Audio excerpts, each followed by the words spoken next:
Hey, Lucy. What's up, Tim? So for today's podcast, we watched a completely unnecessary sequel to the classic nuclear war movie, WarGames.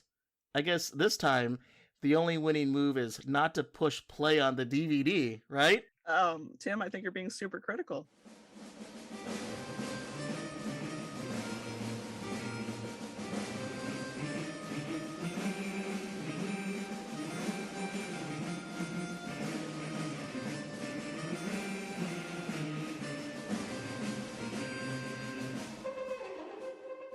Welcome to another episode of the Super Critical Podcast, where we delve into the fun and oftentimes nonsensical way pop culture portrays nuclear weapons. My name is Tim Westmyer, someone who studies nuclear weapons and works on nuclear non-proliferation for a living, but I am joined today in the podcast studio / over Zoom with Lucy Steigerwald, a writer in Pennsylvania and a fellow fan of nuke pop culture and fiction, and a former excellent podcast guest from our fun episode on the Fallout video game series and our not-so-fun, more depressing episode on the movie Testament. Welcome back, Lucy. Tim, I love to be here. I truly do.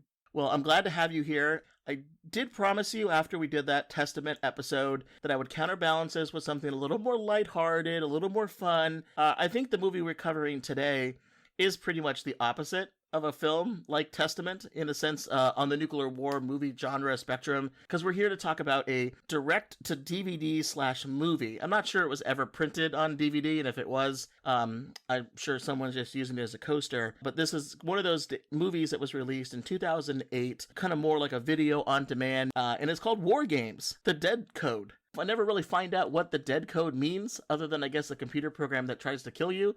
But it's called the dead code. It was meant to be a part of a series of on-demand reboots and sequels that the studio MGM announced back in 2007. And let me just read to you in a press release how they got us pumped up for this series of direct-to-DVD movies. So, quote, "We're targeting today's savvy media consumer who demands quality video entertainment, regardless of where that video entertainment takes place, by leveraging film and television franchises, which have already been proven to be popular with a specific targeted demographic group," which is me from the 80s, a nuke, I guess. We're able to both continually replenish our library while also maximizing revenues from our existing film and television programming. So this included movies like The Cutting Edge 3, Legally Blondes, and I think 2 more Stargate movies. I think I've watched those Stargate movies, actually, and we should have watched them instead of this. Yeah. Well, it's funny. It's like they're like, oh, people know war games. They like war games. Tim likes war games. Let's give him more war games. And what we got was, I mean, it's war games in the title, but it's quite an interesting idea that this needed to exist. There's a couple of these that have been out recently, like Hollywood Loves with the remakes and the more safe, established audience, but there's also been movies like Top Gun, which when that was released, I was like, oh, why does that need a sequel? It's doing great, and people love it. Not this one. This is not one of those cases where it happens to be turned out to be the correct thing. But Lucy, let's get us excited for WarGames 2 in particular. Do you want to read the press release summary of how they described their take on this classic story? Oh boy, do I. Okay, WarGames, The Dead Code, there's no 2 there, tells the story of Will, an 18-year-old computer genius who, through his efforts to impress a hot, young chess prodigy named Annie, unwittingly gets registered in the Department of Homeland Security cyber web as a potential terrorist. Now Will and Annie must work to clear their names and save Philadelphia from total annihilation. And you're in PA. Were you concerned about Philadelphia during this movie? That's a good 6 hours from me. So I was feeling safe. There are nuke things where Pittsburgh actually gets it, but I was feeling pretty safe from everything except boredom in this one. So WarGames, we've covered WarGames on the podcast. It's actually a movie I feel like I want to cover again at some point because it was like our second or third. It was like our first batch of episodes we did. We weren't really knowing what we're doing, when we did this back in the day where my original podcast host, Joel, like that was 2016. I probably can do it again. It was a long time ago. Can you refresh me, my memory? What is, if you had to describe WarGames in like a paragraph, why is this movie talked about it being like one of the best nuclear war movies? Why do we care about this film? Like, what is it about? What's your take on WarGames? I think you've covered it for your Apocalypse movie blog. Yeah, I really love WarGames. And I last rewatched it maybe like 6 months ago, and I gave it a healthy 4 out of 5 on Letterboxd. WarGames is a 1983 movie starring Proto Ferris Bueller, who is a hacker. David Lightman is his name. We see examples of him hacking and impressing Ali Sheedy, soon to be in the Breakfast Club. David uses his many hacking skills to eventually hack into WOPR, which I forget what it stands for, but he's basically hacking into NORAD because they have decided to remove that human element from launching nukes, because in a little prologue in the film, which I actually just watched, there's a false alarm in a missile silo, and one guy is not willing to turn his key. So the human hesitation element, these galaxy brains want to get rid of by putting a computer in charge of it. So shenanigans happen. David gets taken to NORAD. He escapes. Oh my gosh.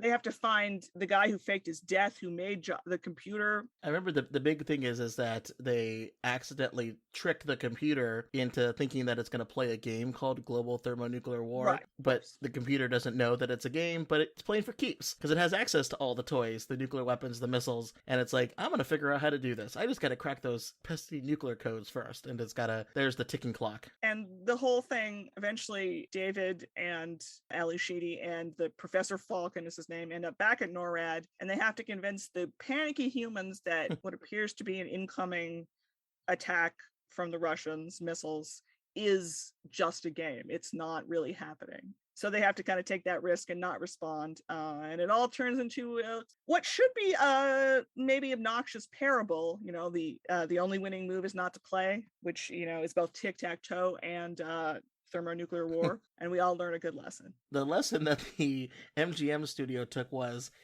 so it's 25 years later. Let's just do that again, but let's update it here and there. They add up some stuff, they take away some stuff. They don't really have the cast, that stands up to, the great people that were involved in the first one.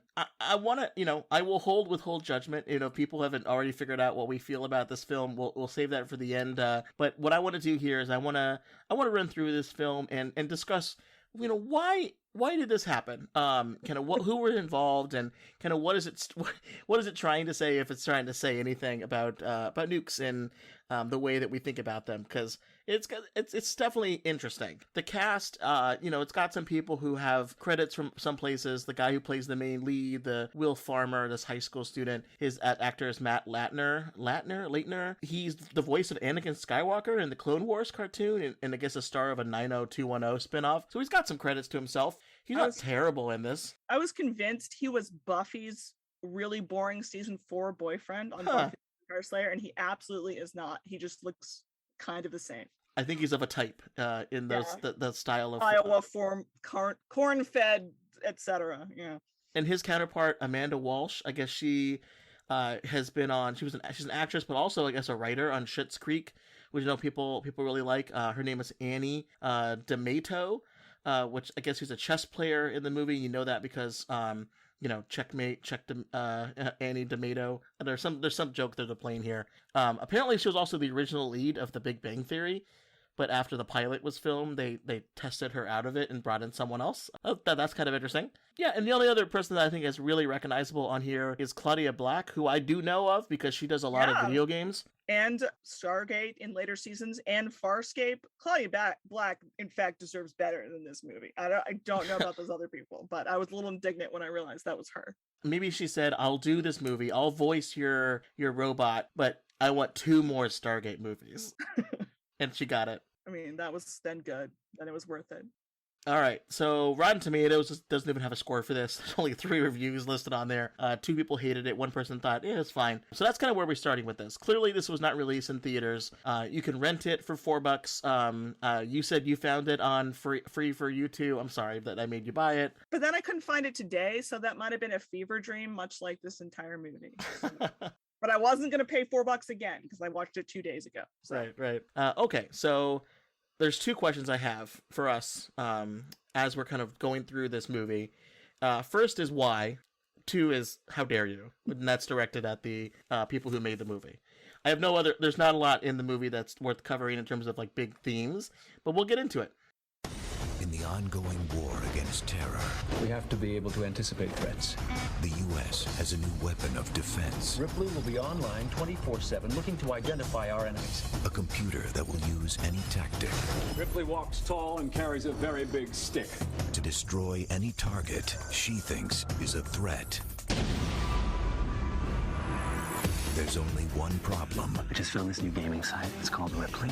She likes to play games Attractive, high-stakes games hidden in the darker reaches of the internet. to trap potential terrorists. Skilled gamers exhibiting familiarity with weapons systems and terror tactics.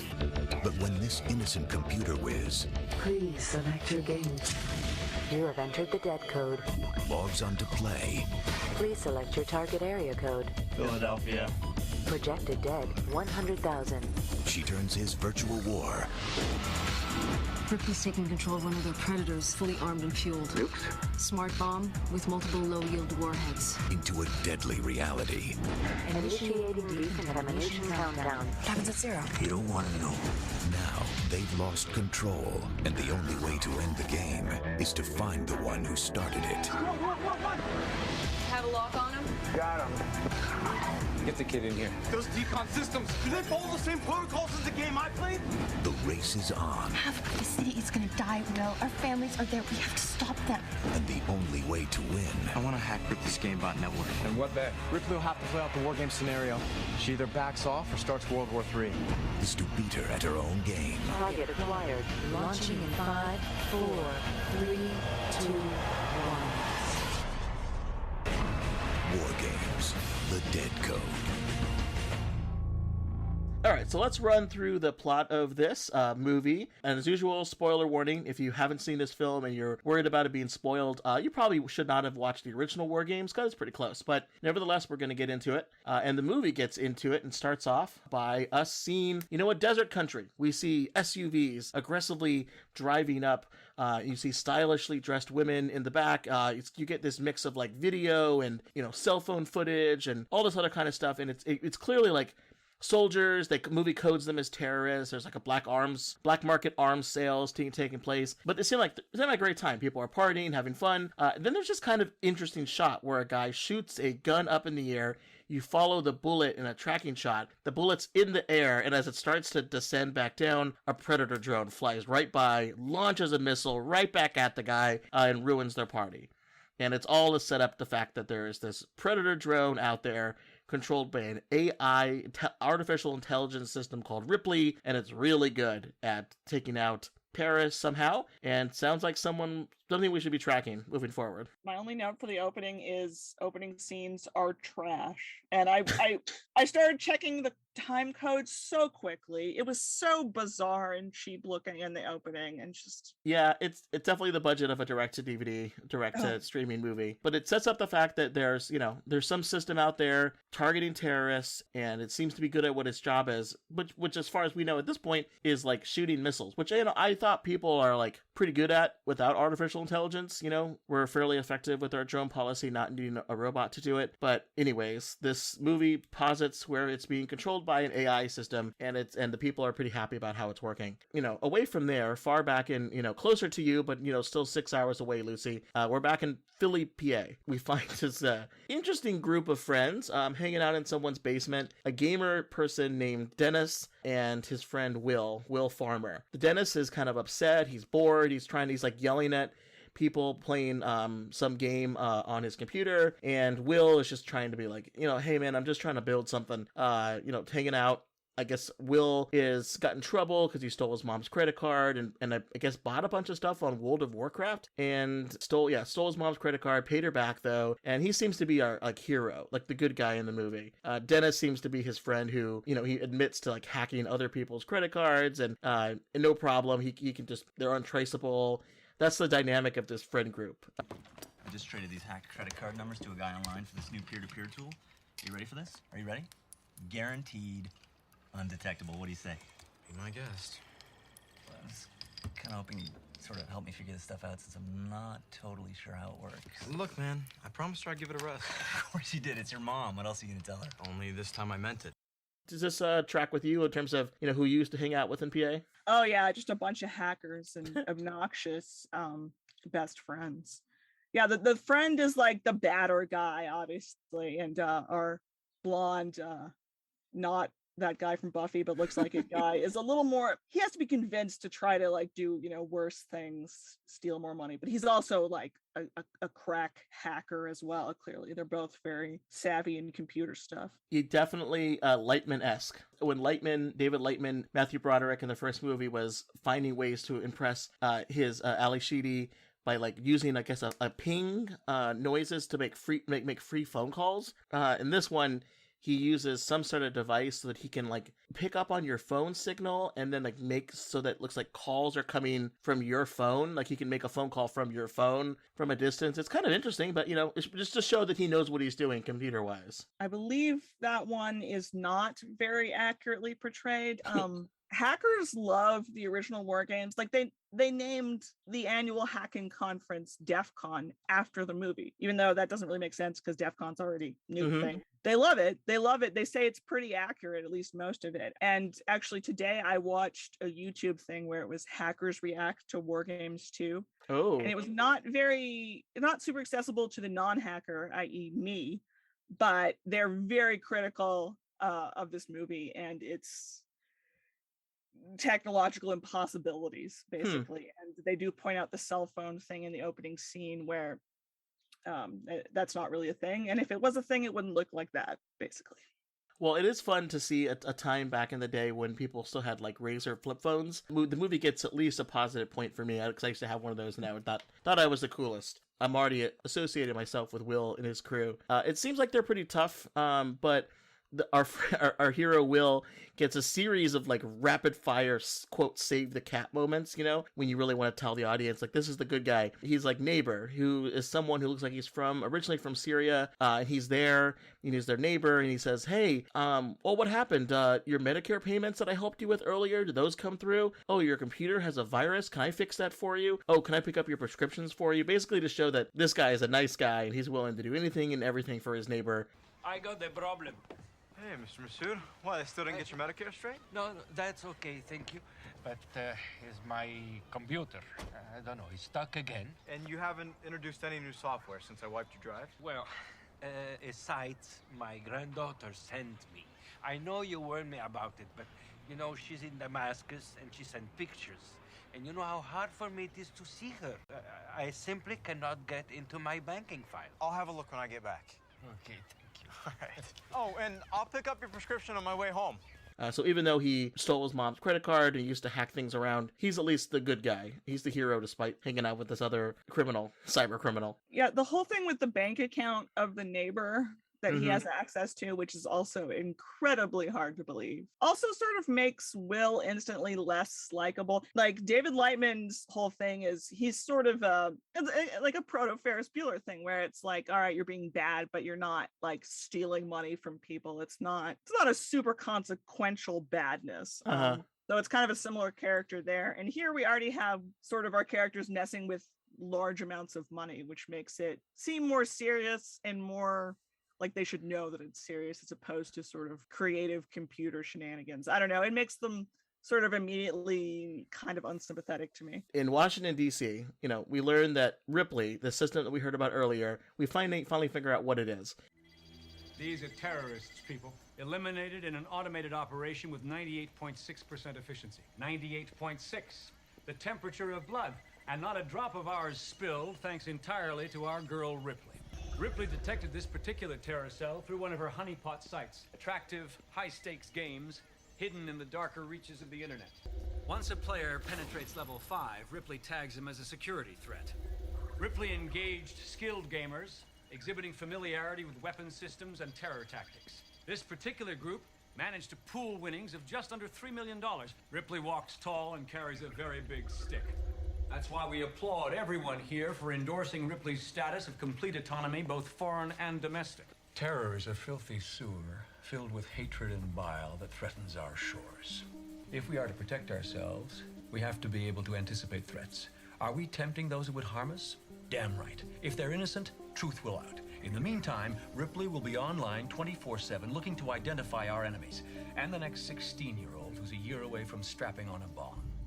And it turns out it's a system, and it's also an acronym that we absolutely never find out. I don't think so in the movie what it stands for. We learn what WOPR stands for, WOPR. War Operation Plan Response. But Ripley we never find out, but we know it's an acronym because the movie tells us it's an acronym, but we don't figure out what it is. But nevertheless, we find out that Ripley is this system that's created to find and dispose of terrorists, both current terrorists somewhere around the world or potential ones. And the way that it does this is it creates what they call a honeypot website. So they post these websites around the world, and they're like mysterious sites. You have to like know where they are. It's almost like early dark web type stuff. And it's what's basically a video game / betting site. You play these like terrible looking flash games, and they mostly seem to involve flying a predator drone through an empty cityscape and occasionally shooting things from the air at what look like military people. And you play this game, and if you impress Ripley enough to get to level 5, then Ripley tags you as a terrorist threat, pays you the money that you won in the game, which is just insane, and then watches that person to see if they might actually be a terrorist and or kills them, and can just make that call on its own. Doesn't require any human intervention. It can just grab a drone and go, this person scored this game, which means they must have combat experience or knowledge about chemical and biological warfare. So yeah, it assumes that terrorists spend their time playing video games online on the dark web, or leans heavily into the idea that video games turn teenagers into terrorists, or we know who you are because you've beaten this level, so you must at some point be a terrorist. It's crazy. It takes the idea of The Last Starfighter, that movie where there's an arcade, and if you win it, you're shown that you'd be a great pilot, and turns out it's this fantasy coming to life of an alien force somewhere is recruiting people around the universe to fight in this war, and if you're good at the game, then you're going to join the good guys. It like flips that. It's like, no, you're a terrorist, so we're going to kill you. Or I thought it would be some kind of recruitment, like either the government was going to try to recruit people who were good in like a hacker for good type way, or like the way the military uses video games now, kind of, and just like anything that makes any more sense than a combined dark web gambling terrorist pinpointing site. Like the movie has immediately lost everyone with the contrivance. Like, contrivance is not even a strong enough word. It's so weird. Such a weird invention. It's an odd choice. And Ripley has the ability to do this work. I mean, she's set up for it, but she has the ability to tag someone and deal with them, literally up to the point of killing them without any sort of human intervention. And she can do this at home and abroad. So that means in the movie, either somewhere in the Middle East, in the United States, or we'll get to it, Canada, because so much of this movie takes place in Canada, and pretty much half of 3/4 of the cast, I think, is actually Canadian, which is fine, but it's kind of funny. Clearly, they're like,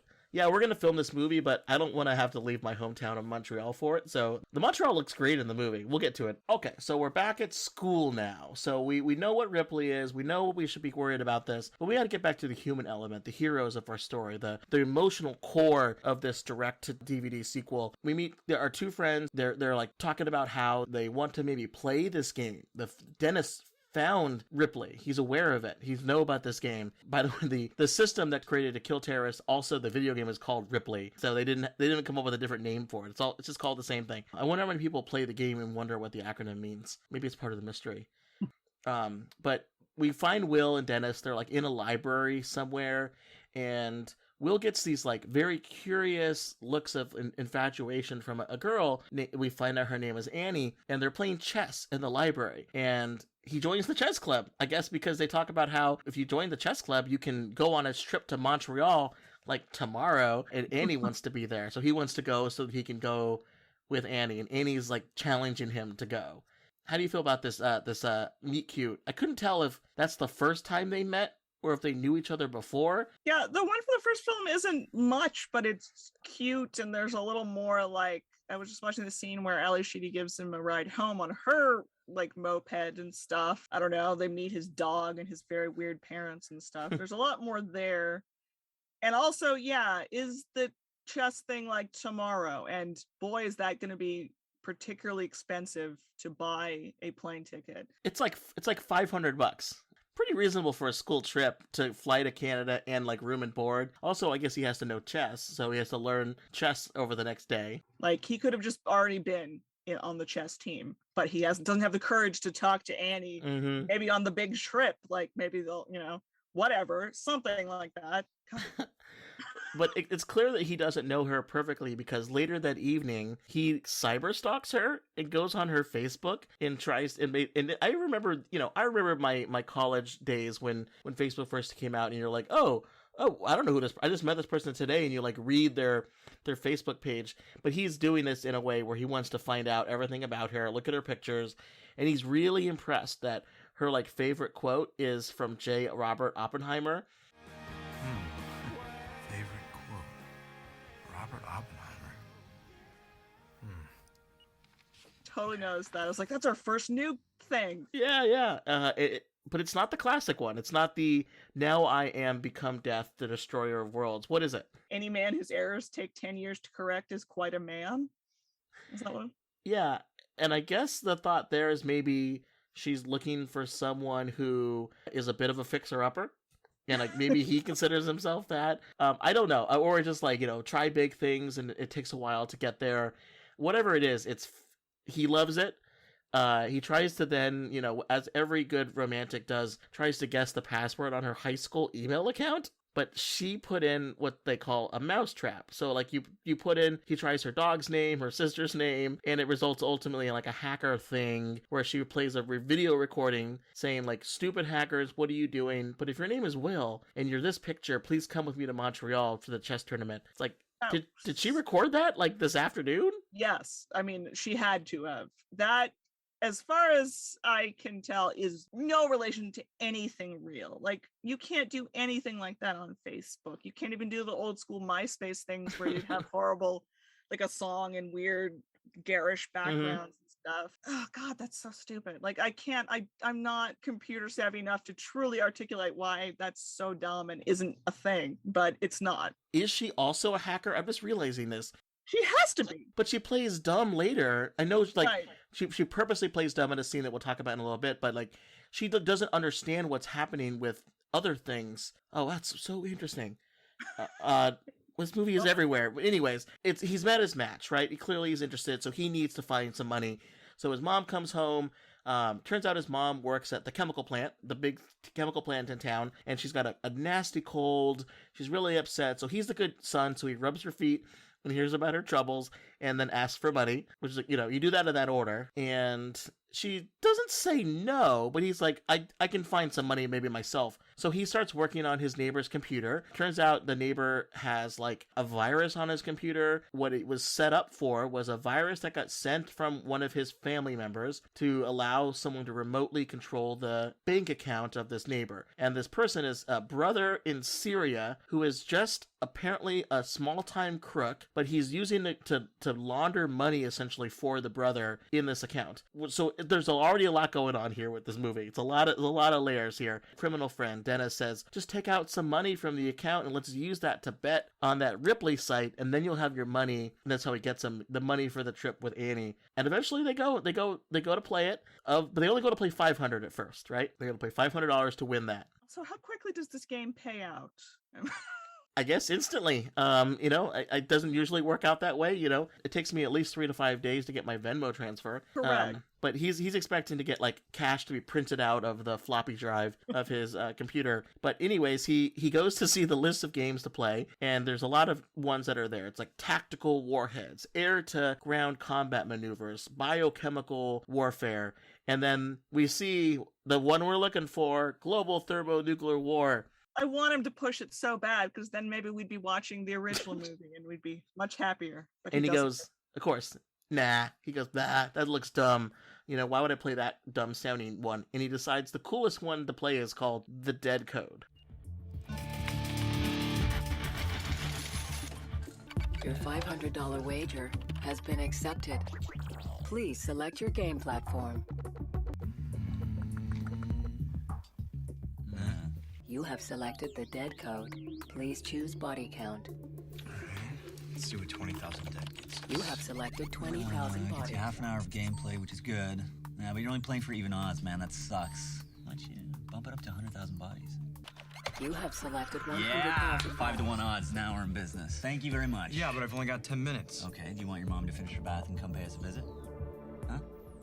again, it doesn't make any sense because what they actually play is a drone attack of spraying bio warfare. That's in the list. It says biochemical warfare. That's the game that they're playing, not the dead code. It doesn't make any sense. So anyways, they play this game, and essentially what they need to do, because they bet the big bet, is they need to, quote, kill 100,000 people in the game. Prepare for scenario selection.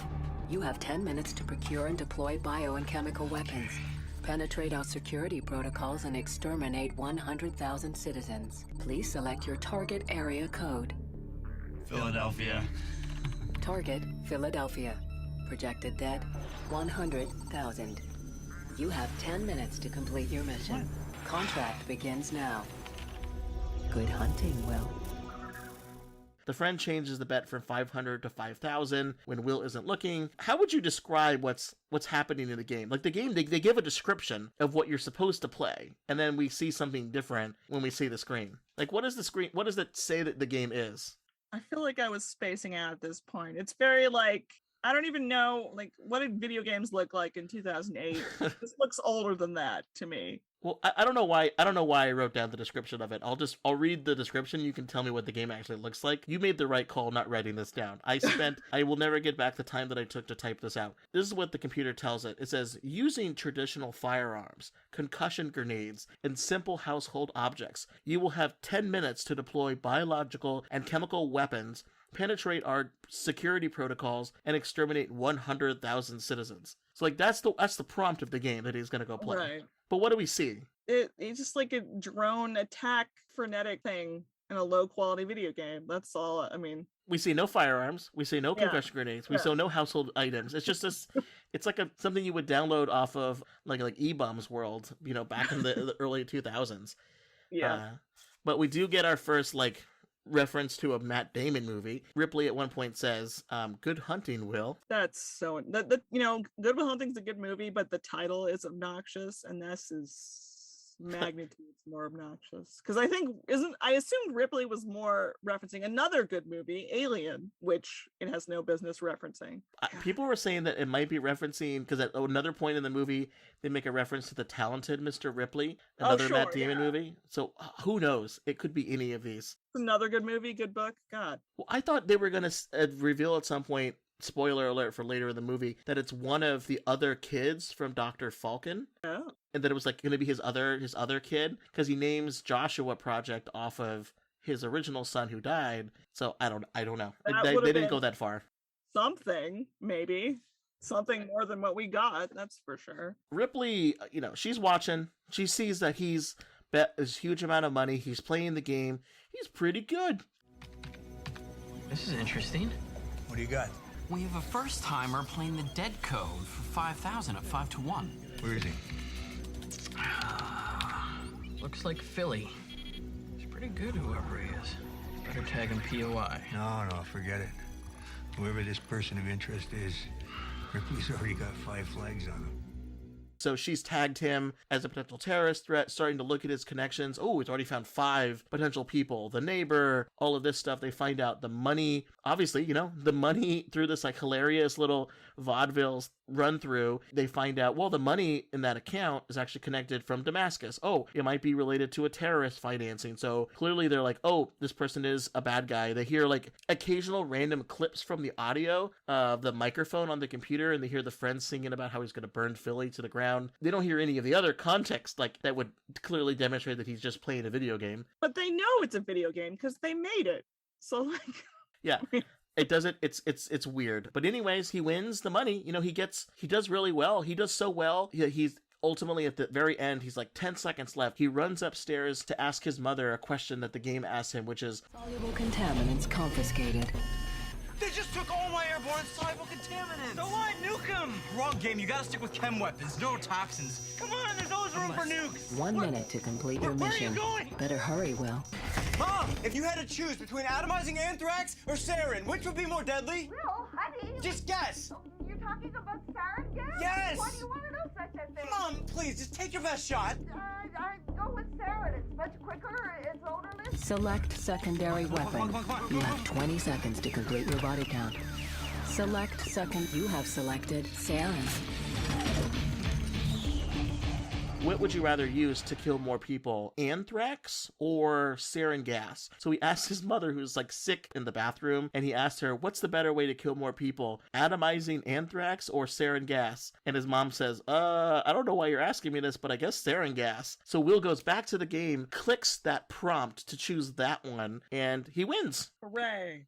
Like, hooray for sarin gas. The game looks crazy. But Ripley tags him clearly as a terrorist, sends spyware to the computer, is like watching Will through the webcam, teasing him, play again. Why won't you play again? Open me up. And it's very interesting what she's doing, but clearly she's messing with Will, but Will's scared. He turns off the lights, goes to sleep, and all throughout this is happening, Ripley has clearly created what she calls an opponent matrix of who she's going to start arresting. So they don't arrest Will, but they arrest the neighbor and other people in his network. They wait for Will to just lead them towards another terrorist cell, but still very visibly arresting people in his network. It's clear they're chasing him to lead him somewhere, but it's clearly I see you, police officer. I see you, federal agent. I wasn't sure if the neighbor was supposed to be actually. Maybe I'm used to Hollywood sort of having, oh no, the guy's been arrested and he didn't do it. I can't tell. I wasn't even sure if he was actually a terrorist or had an actual connection to a brother who was maybe a terrorist. I don't think the movie cares that much, so I guess I don't either. The movie jumps back and forth to say whether or not it was a small-time crook brother, or at some point they say, oh, actually, no, the brother does have information on someone who was involved in a terrorist cell. I couldn't tell later if that was Ripley lying. She wants it to be true. I don't know. Either way, Will goes to put the money back that he won, and through this hilarious pop-up, we learn that the neighbor's bank account was closed, and now he knows that someone is watching him. But Will does get the money he needs because the neighbor just gives him an envelope full of cash that I had no idea what that meant. Did he go to the bank, realize he had more money before it got shut down, although it got shut down the evening before? He was able to pull out what appeared to be thousands of dollars, right, and gives Will this cash. The point is now Will has money to get on a plane. His mom doesn't care where he got the money from, only that he's going to get to go see the girl, and he goes on a plane, goes to the, those things that people used to do is where they would drive to an airport and then go up to the counter and pay with cash to get a flight to Montreal. People do that. Yes, especially after 9/11 when you're a high school student.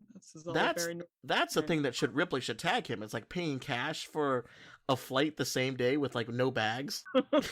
Doesn't make any sense. But Will's clearly suspicious because he uses his computer skills to hack a bunch of websites and says that his neighbor had no immigration problems. The car that drove him away, he checked the plates. That doesn't exist. So he's clearly concerned what's happening. He misses his flight. This is the part I don't really understand. Again, he misses his flight almost. So his friend who's on the plane and is already starting to harass Will's love interest, and he leaves the plane. Dennis gets off the plane to go look for his friend, which you can't do. No, you really can't. I don't think you could even do that necessarily before 9/11. Just oh, I've changed my mind, I'm getting off the plane.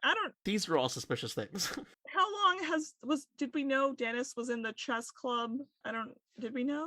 I don't know if we knew. I don't think he was in it either. I didn't know he was in it. I didn't know why he was going to show up for the flight. But he doesn't get on the flight. He misses Will. Will gets on the flight. And the reason why Dennis doesn't get back is because the federal agents have picked him up. And there's this whole kind of dumb scene, I'm editorializing now, between the agents and Dennis. And they're interrogating him, who is Will? Why is he there? What is his mother up to? It's a very odd, intense scene. They arrest the mother, and at some point we learn that the mother had been taking samples from her chemical job.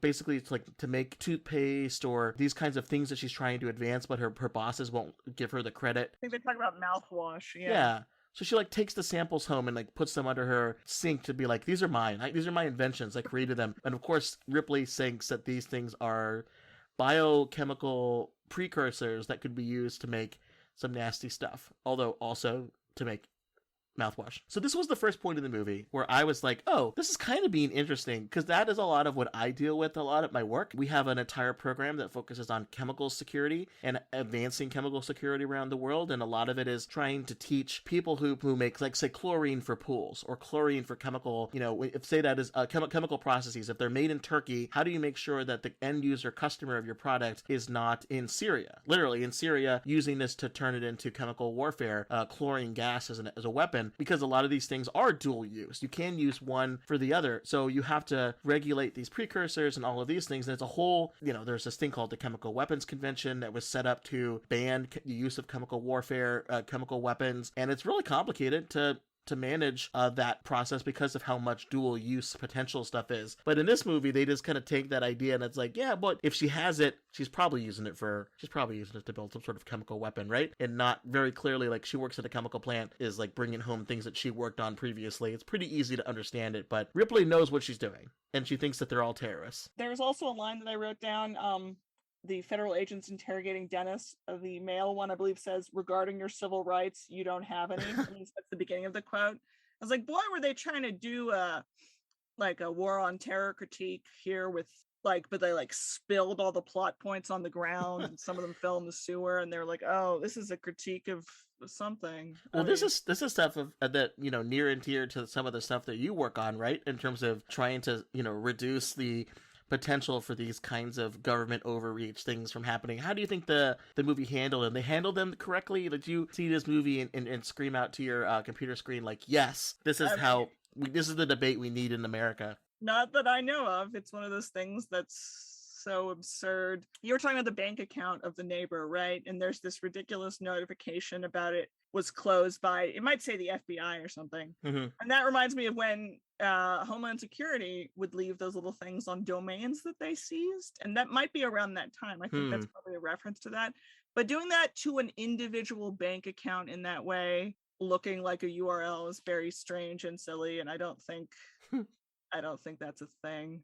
I mean, I don't trust the government. And weird stuff certainly happened after the war on terror. And that was that poor Syrian guy. Is he a terrorist? Is he just an innocent man? We don't know. Who cares? I don't think that many white people are arrested quite so quickly on terrorism things usually. And that's not really how we do things. Yeah, the movie's kind of making it, kind of ignoring that he's a high school student. They're like, oh no, he has weapons training. He must have learned about chemical weapons from his mother. His neighbor is a terrorist with terrorist financing links, and look, he's doing all this stuff and he's avoiding us. Why is he avoiding us? And all of this is meant to make you think that Ripley might know what she's doing, but it's just still funny that the ultimate thing that they come down to is whether or not you click a box to say what kills more people, sarin or anthrax. And if you click 50-50 the right one in that scenario, they decide, oh, you must be a terrorist. When it's like, why is that the scenario? Because we don't see any of that in the game. Would they not have done anything if he had picked anthrax, which, something actually used more recently in America by terrorists? So it has more of an association. Yeah, war on terror shenanigans. If he had picked that, what like Ripley would have called it a day and closed up shop. This is like Minority Report with a head injury. It's so stupid. That's great. No, yeah, Ripley would have been like, oh, never mind, guys. Sorry. He must have just picked up all of his chemical warfare knowledge from watching like a movie or something, like a bad WMD movie, right? Those exist, like this one. But anyways, we see Will. He's on the airplane. He uses the airplane phone, which did exist back then. I did use that one time. It's very expensive, but he knows how to hack, right? Whatever. So he finds out that his neighbor's stuff got moved out, and that and that she's sick, and they're about to arrest her, and all of that kind of fun stuff. Ripley's watching the plane. They don't make the plane land. They still let it. They let it take off. They let it get to Montreal, and I guess every agent, and including Ripley, all have jurisdiction in Canada. So they continue to follow him. I didn't even think about that, but duh. Oh my god. Yeah, so they continue to follow him and basically operating on Canadian soil. Will gets tipped off from Dennis that they're about to arrest him. Don't know why now versus any other time, but they're about to arrest him. Then it turns out it's a whole thing, a ruse. Ripley makes the whole situation look like Will got away, but they're really letting him lead them somewhere. The whole point is that Will gets away. He runs, gets in a cab, kind of runs away. Annie's there. Annie meets up randomly with some sort of person, that this kind of creepy old man who puts his hand on her shoulder and says, "Are you okay? Gotta watch out. This is kind of crazy here, right?" And kind of walks away. Fun thing I want to note here really quickly is as the mother gets arrested, they see her having a cold, and they assume that must be some kind of bio weapon that she's accidentally released on herself, and that there are people in Philly at the moment who are like, the flu is bad at the moment, and they can't figure out that it's the flu, so they must assume that it's a bioweapon that's getting out. So that's how Ripley like says, "Oh, okay, well, I guess that's one tick for the actual terrorist column in her algorithm." But how do Will and Annie get back together? This is a fun scene. Oh my god.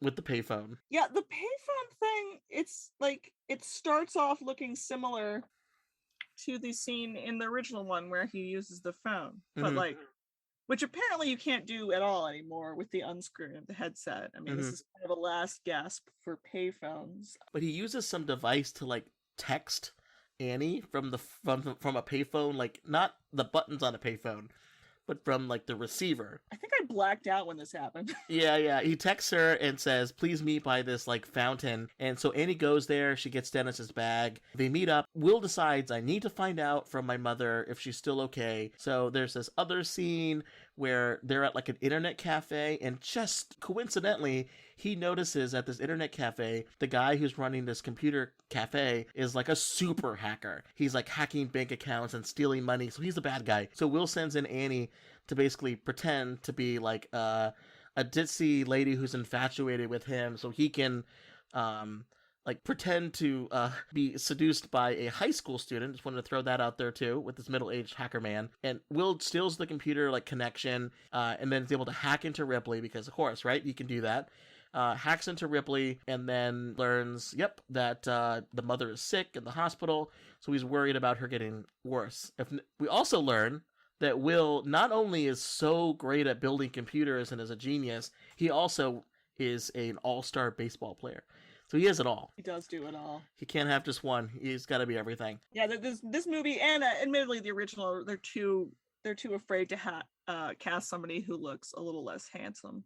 A little less. At least Matthew Broderick, I think that was like his second role ever, and it was before. Yeah, at least it was dorkier in a way that worked better.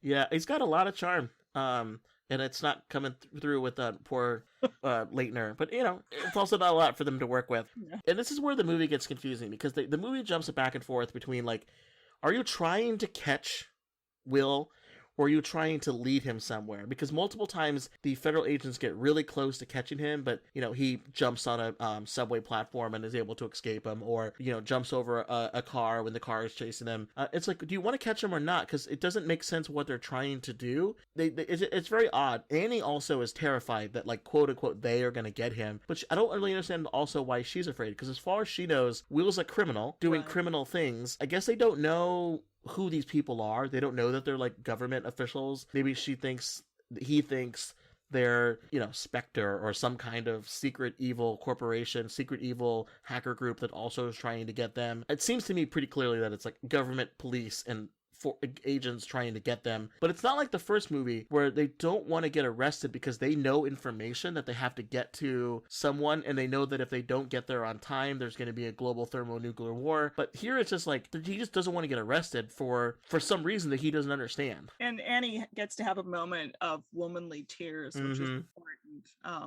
They gave her the chess thing, and then they were like, just kidding, you're not a real, no one's a real character in this movie, but she's extra not a real character. Yeah, because the crying leads to some hugs and some embracing, and now they're together. It's not the only place where there's emotional turmoil. Even back at headquarters at Ripley HQ, some of the staff are worried that maybe Ripley's wrong, because like the profile, it like doesn't really fit completely. Like, yeah, it makes sense on the surface level.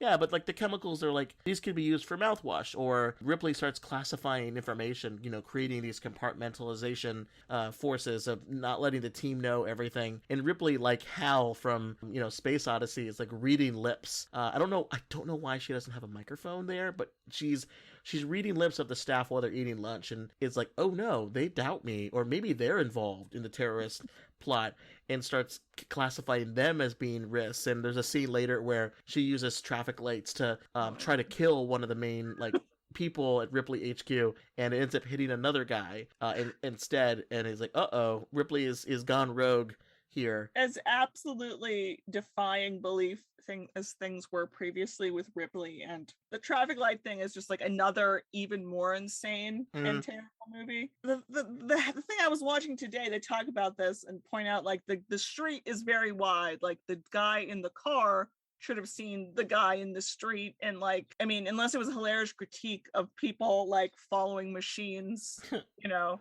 You know what it is?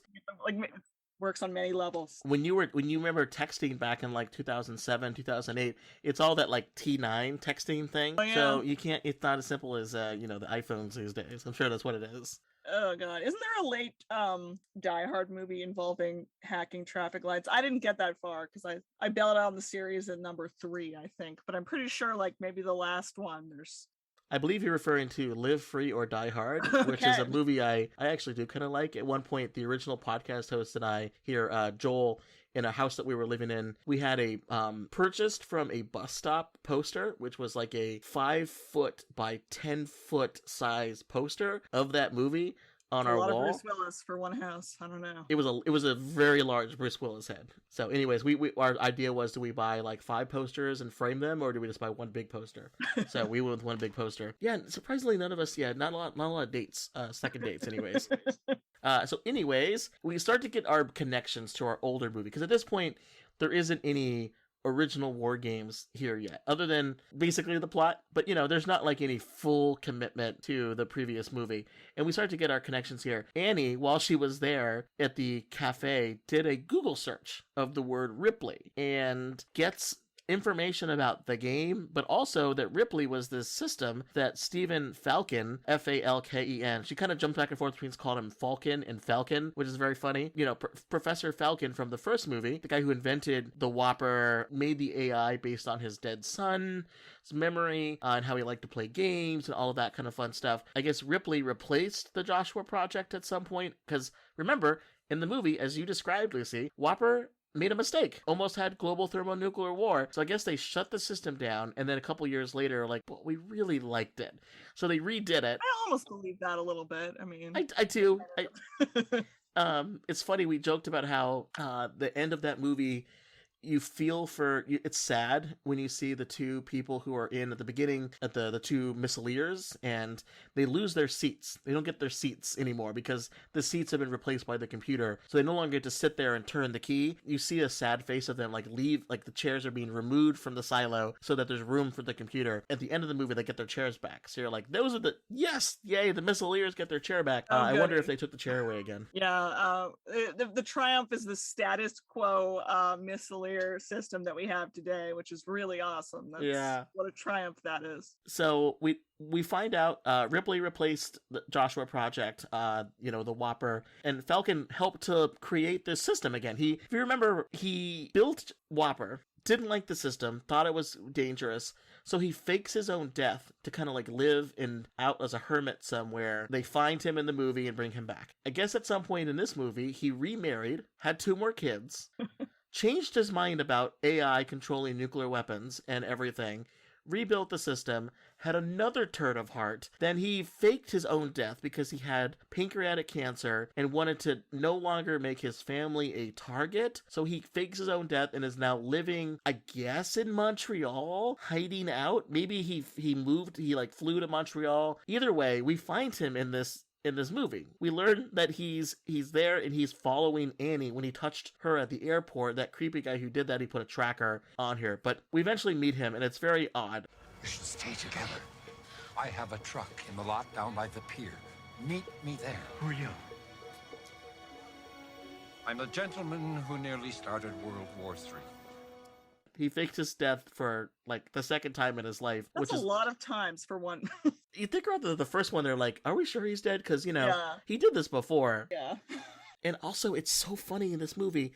Ripley, if you Google the word Ripley, you'll get information about how it's a system created by the military to track terrorists, and they still have this as the same name as the game that you use to track terrorists. These terrorists that they're trying to track are, 1, really good at video games, and 2, don't know how Google works. I can't.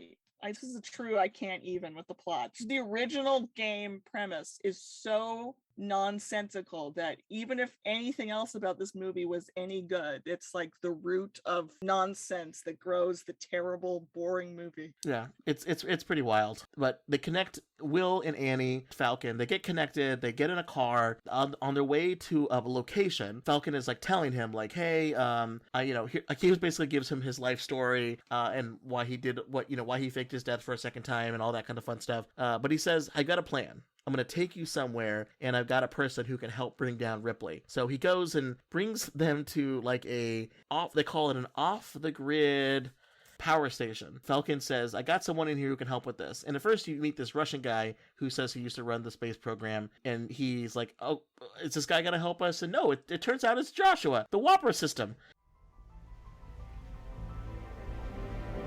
That's Joshua. It's old. In his day, he was miles ahead of the curve. They sent us both out to pasture at the same time. I had him quietly shipped out of state and then here to run a power grid. Amazingly, no one cared. At some point, they dismantled the system, brought it to a power station to run the power station that's now off the grid. But what I don't know what that means. I assume nothing. Like, what is that? Yeah. Yeah. It's insane. But are they living in that power station also, or like in the subway tunnels? Like Falcon just like, is he homeless? It's very confusing because Falcon at one point, before they enter the power station, he turns to these people who he just met and says, "You're all the family that I have left." Yeah, oh my god, I forgot about that. You met these people 9 minutes ago. It's so crazy. But he brings them over, and I guess he was just waiting to meet Will and Annie to like send Joshua to go take down Ripley at some point. He could have done this at any point.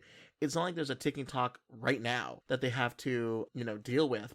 It's just, it's weird. We also learn that Will's dad, who we haven't met yet in the movie, that he died a long time ago. The dad was sick, probably from a bioweapon that the government covered up, that he was secretly a computer person who helped to build a program to help find and return downed fighter jet pilots. So he was a hero. He knew about advanced computers, and the mom raised a stink about how he probably died because of a super bug program that the government created, and that's why she can't advance in her job. It's a lot of convoluted, like, by the way, your dad also was involved in a bioweapon attack. So Ripley, from her perspective, is like, oh, all of this makes sense. He's like involved in this thing, but you have to have all of these layers of stuff to justify why Ripley's even caring at all about this random kid. And that's just like the dad thing is like a further desperate flailing attempt to have a plot, and it's like somebody's like, the movie's drowning and they add like more weight so it sinks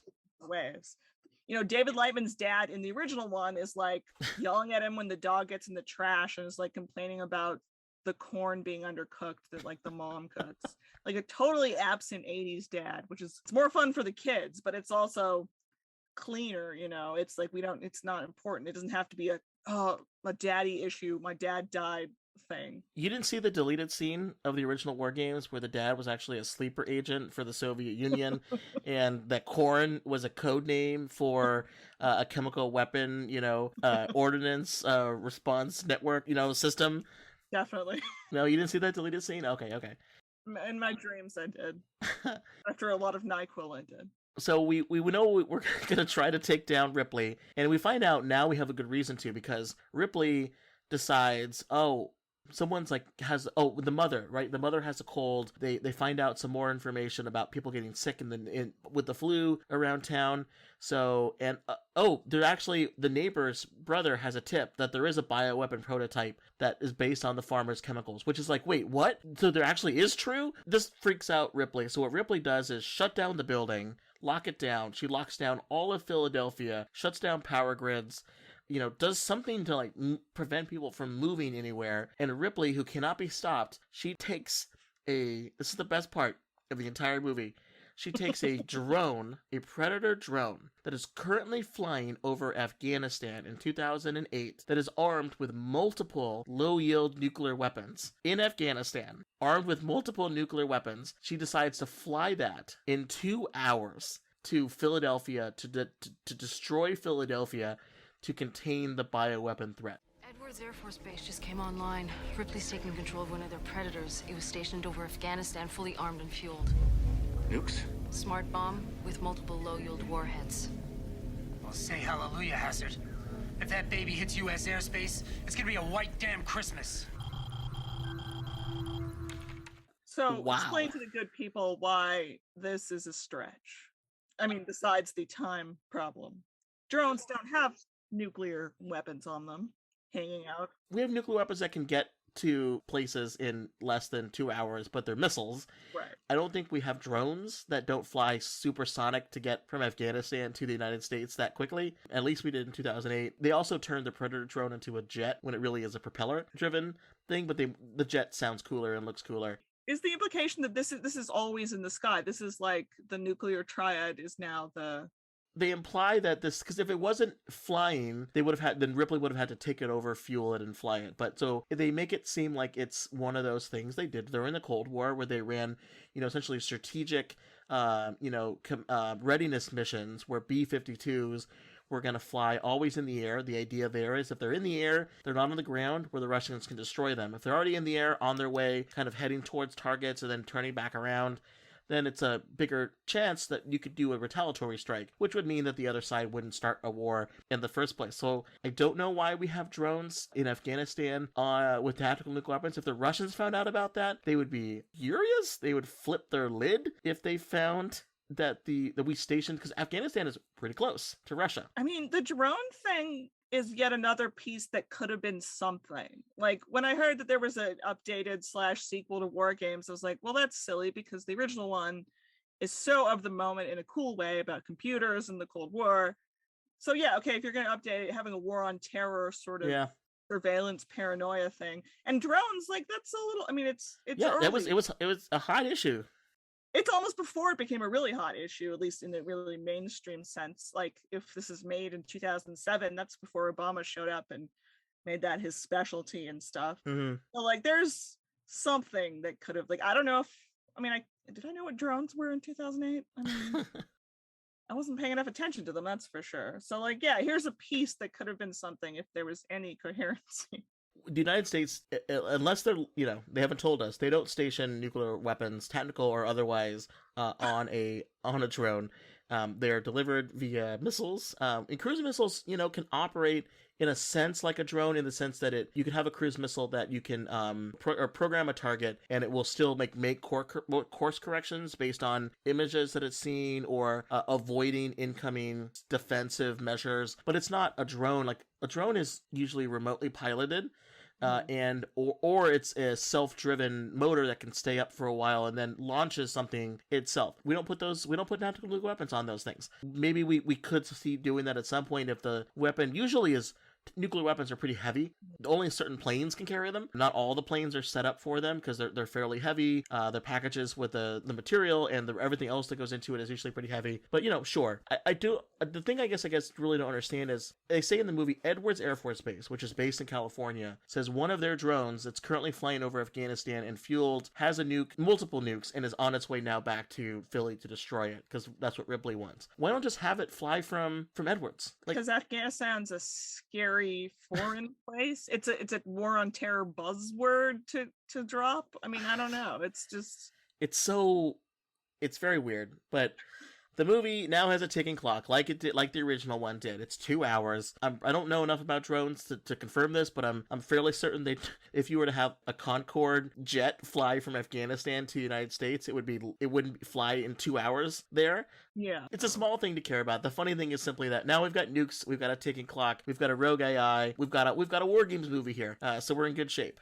And now, WOPR, the Joshua Project, they jump back and forth between WOPR and Joshua. Now, like every good movie, like Terminator 2, one of the best sequels of all time, where the Terminator bad guy from the first movie is now the hero, good guy protector in the second one. Spoiler alert for that movie. Now, Joshua / WOPR is now the good guy. He's been created, according to Falcon, to balance out Ripley. And that they work together, they can counterbalance each other out, and now this 25-year-old computer is going to take on the most advanced system of all time.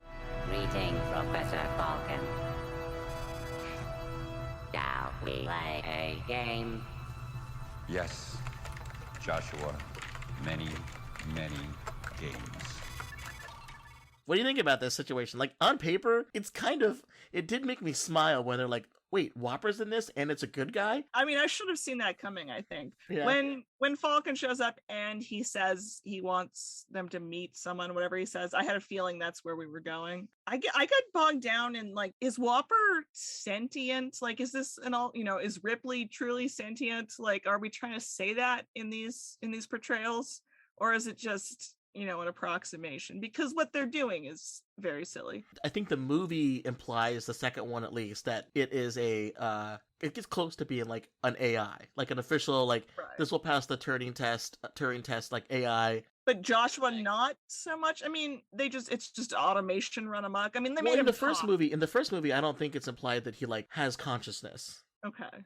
I mean, I don't like giving him a voice and stuff. I guess the implication is just it's a quirk of Falcon, and like he was thinking about his son, so he wanted a weird robot son, I guess. Okay. But this isn't an alternate universe where true sentient AI was invented in 1983, I guess. Well, people in, he's had time to mature, working at that power station for 25 years. Yeah, a real man's job. He's an adult robot now. Once he realized that he could hurt humans by taking away their comfy chairs, when that's all they have when they're in a silo, he learned what it was like to, like the end of Terminator. I know now why you cry. It's because I took away your chair. Can't say I'm feeling much sympathy for the Missileers, Tim. I'm not really. I'm gonna get you there. Don't worry. So if people who listen to the podcast have heard me talk about this a lot, and it's the idea that in a lot of these movies, what they're trying to demonstrate is that humans in this movie create an AI or a machine to replace the human decision-making process. Be faster, smarter, removes the fact that, you can't kill all the humans because the robots are going to still launch our attacks. So, like, you can't decapitate us, the robot will do it. And you can't destroy this thing. But a lot of these people who make these films and people in the nuclear policy field that are on the side of the fact that we should get rid of nuclear weapons make the case a lot that humans become automated machines when you have a deterrence policy, that the only way it works is you have to automatically, when you see a missile coming, you have to make a decision in 4 minutes to kill the world or to kill millions of people. You force, like a machine, a program. The only way that the system is set up for, and it works, is if you follow that program. And you're not allowed to think. You're not given the time to think. To basically do what they do at the end of the movie of the first one. To wait to see if the bomb is actually true or not, and whether it's actually an attack. Like our Mr. Man Who Saved the World did. Stanislav, can't remember right now. Yeah. In the 80s. Petrov. Yeah, exactly. Literally what he did, right? I mean, he was like, I'm not going to take this as a definite missile attack from the United States. I think I'm going to hold off because I have a feeling it's not real. Good job, buddy. And what these filmmakers and people that are, talking about these things a lot are to say, this system looks a lot to me like a machine. Human beings are forced into these situations. We force our pilots to just listen to an order and drop a bomb. We force the Missileers, despite the fact they don't have any chairs, to turn a key, and not giving them a chance to think through it, not be human, to be, and that's how the military operates, to be effective. That's how, if you want to make nuclear weapon deterrence work, that's kind of what you have to do. But people are like, but you're also forcing people to be emotionless machines, not thinking about the fact that if you turn this key 30 minutes later, millions of people are going to die. The robots take that decision away, but ultimately, if you force that system in place, if you don't have it, humans are now the machines. Like, I'm thinking of Dr. Strangelove, where there's also a process that's very human and looks kind of primitive because it's not even like ICBMs, it's like planes. But there's a setup that basically cannot be undone once it's started. Like, there's no procedure for calling them back. And that's a very strong Cold War thing. I never really thought of it in terms of like literally humans becoming like automated, but I think that's definitely a running thing that you see. I mean, I also like the beginning of the original WarGames, there's the one guy it's actually the superior officer who won't turn his key. John Spencer from The West Wing. Oh, okay. And Michael Madsen from, Reservoir Dogs and two big familiar men. Exactly. Yeah, and like the one guy's hesitating. He wants additional confirmation from somewhere, even though that's not part of the procedure. And he orders the literally inferior officer, lesser. Oh my god, the junior officer to check on that and stuff, but he still won't turn his key, and eventually the junior officer turns his gun on him and is like, sir, you have to turn your key and stuff. And I find that sort of believable in a disturbing way, because I think in real life, I don't know how, like, I'm not going to guess how many missileers would do it and how many wouldn't, but I think you would get a mixture. I really do. Well, they try to train it out of him, and oftentimes these people, while there is a mix of older and younger, they're mostly, I think, tilt younger. I looked this up recently. You can't be over 35. I was like, they don't want any old, cynical people who are like, I hate the world, I'm gonna blow up kids today. They want young people to mold. I just thought that was interesting. Yeah, I've aged out of it now. I'm almost aged out. I'm looking forward to that. Well, that's why you have Ripley take over everything, because she can handle it, and Ripley does not like the fact that Joshua, the system is like starting to, they try to shut her down. They throw all kinds of games and things at her, because that worked in the first movie.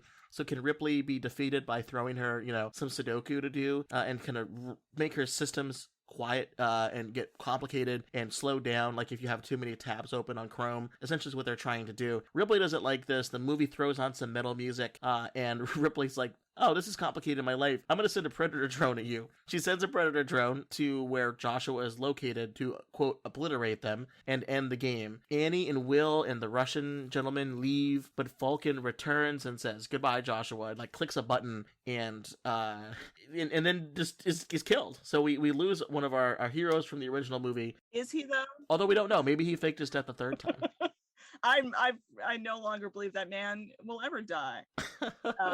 It's like the thing about Falcon, I was remembering in the original movie how not heroic he is. Mm-hmm. He's strangely polite. David and Ali Sheedy, I can't remember, find him on his isolated island, and they try to get him to admit, he's the Professor Falcon, and he like awkwardly is like, you can stay on my couch, but I'm not going to do anything about this. And they're like, you're literally going to let nuclear war happen?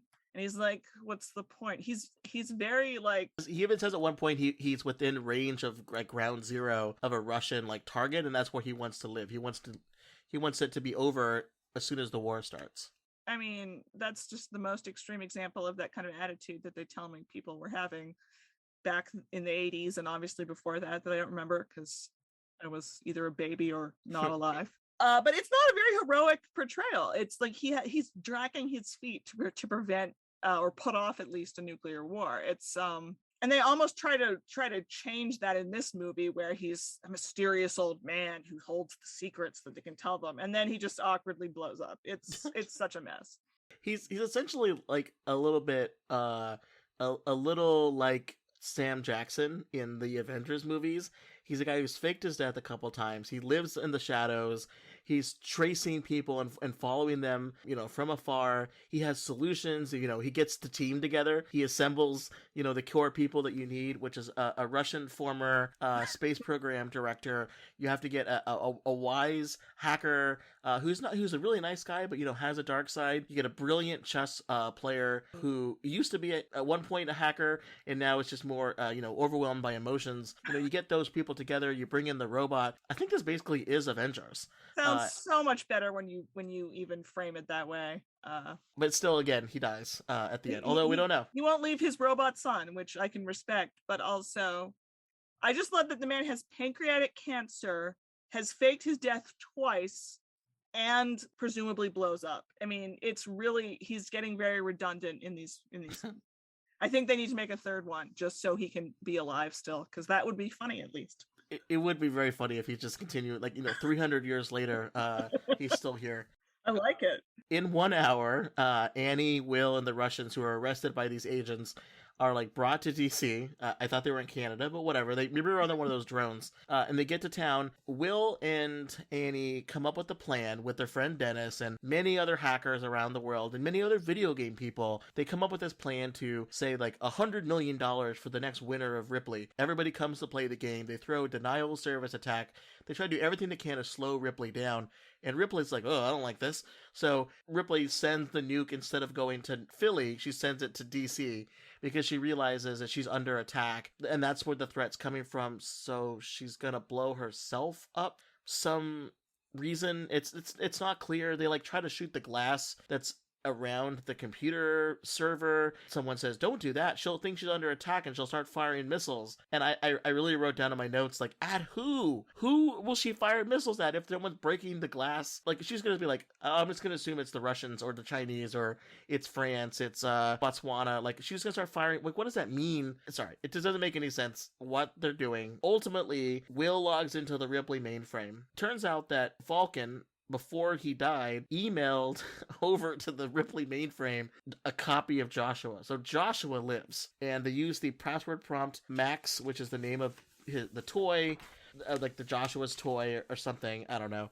And essentially, we send Joshua to go kick some butt. I think the only use that Annie actually provides in this movie is having noticed that Falcon has the teddy bear that was his son, his human son Joshua's, and at some point must have asked the teddy bear's name, which I don't remember happening. Max. Yeah, they mention it very briefly, but it's like whatever. Did she ask, bother, like? But yeah, she, by retaining that, she has provided her only use in this movie, I would say.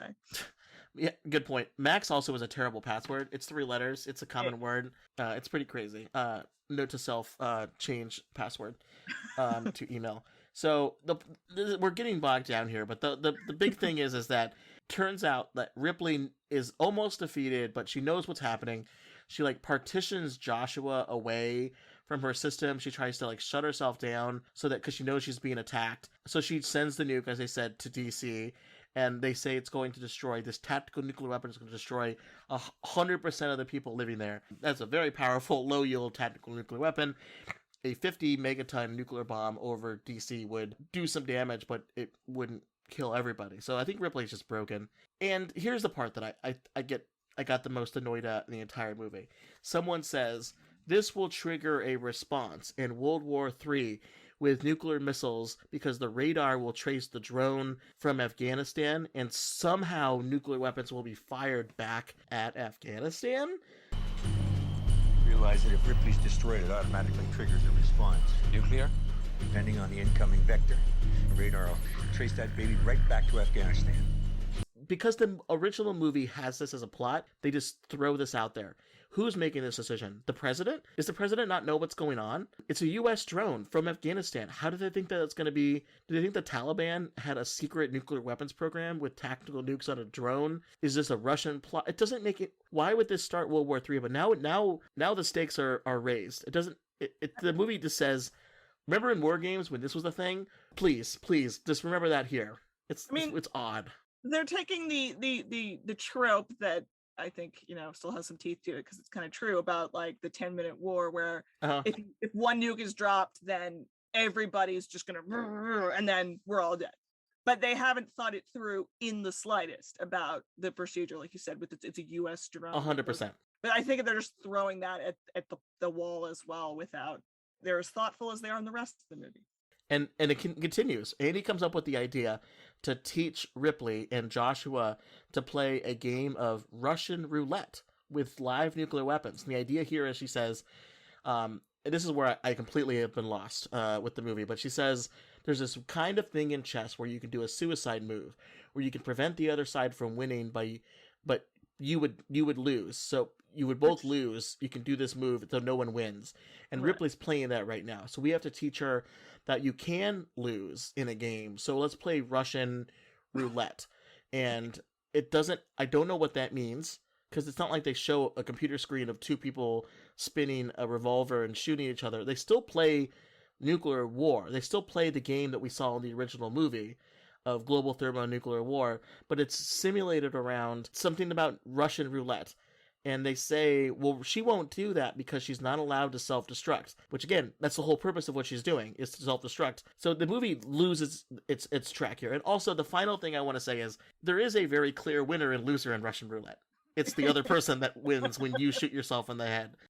Right. It ends then. You don't have to keep over. Going if that was my understanding of it. Yeah. It's like the winning move in Russian roulette is to not be the one that triggers the bullet.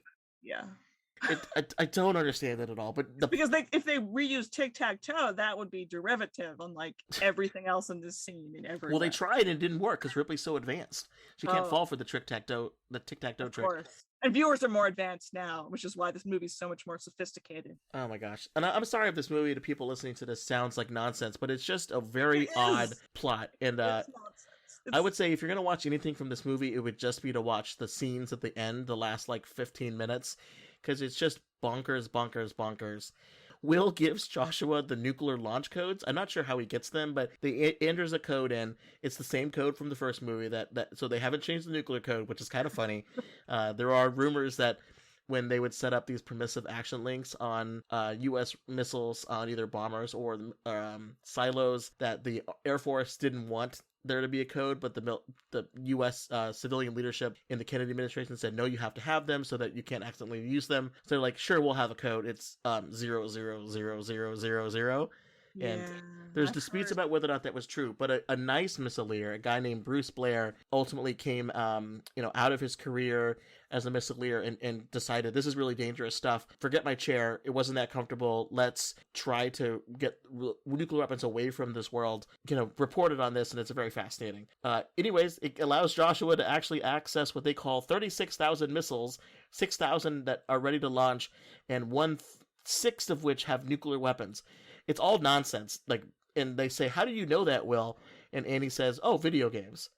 I don't know what they're talking about there, but I felt personally attacked. So they mean all missiles in the U.S.? I don't know. Do they mean model rockets? Do they mean man-pads? Do they mean surface-to-air missiles that are conventional? They just throw out words like 36,000, 6,000 ready to launch. Just talk about the nukes. Focus your insane screenplay. There are 1,400 nukes ready to launch. That's what I'm talking about. And that's what it is today. Normal movie. Yeah, it was more closer to like 4,000, 3,000 in like 2008. But it just doesn't. The movie doesn't care. What the movie wants to show you is a map, a big board where there are lines being drawn on it, like they're playing a game of like Missile Commander on an Atari. Ripley starts playing this game. But all she does is play WarGames. She basically pretends to fire nuclear weapons first at North Korea and then at Iran. And this, because of the scenario in the game, causes global thermonuclear wars. Other countries respond and there are no winners. I don't know how this relates to Russian roulette. I'm not sophisticated enough to understand what's happening here. They're just replaying scenes from the first movie. And again, I will just simply argue, if the United States decided tomorrow to launch a nuclear attack against North Korea, it would be bad. North Korea would be destroyed. China would be pissed. The Russians would be pissed. The world would be pissed. I do not know who is responding back with a global thermonuclear war against the United States. China is not going to sacrifice itself for North Korea if this happens. Right. I don't know who. I don't know what they're talking about. Same thing with Iran. It's the trope again. I'm telling you, it's the 10-minute war thing without thinking it through. And look, you can have a nuclear war where it doesn't escalate to full-scale nuclear conflict. It depends on the scenario, but that wasn't what the point of what the original war game was trying to set up. The scenario was real, that they were setting up. It's just so weird. They decide to basically do this. They also, I love it. I paused the screen because I don't know why, but I paused the screen a couple times to see on the big board where the missiles were coming from. And it was just random. It was like my 2-year-old son drew lines on a map. They had nuclear weapons flying from like the middle of South America, from the middle of like Italy, which I guess that's fair. We did have nukes at one point. Yeah, it's like Antarctica. It's just they just lines on a map. Why did Argentina decide to destroy India? It doesn't make any sense. Ultimately, Ripley decides to play a game where she is going to destroy DC with a Predator drone. And then she realizes, oh, I won't win here, I'll die. So they repeats the line about the only winning move is not to play. Are we still playing?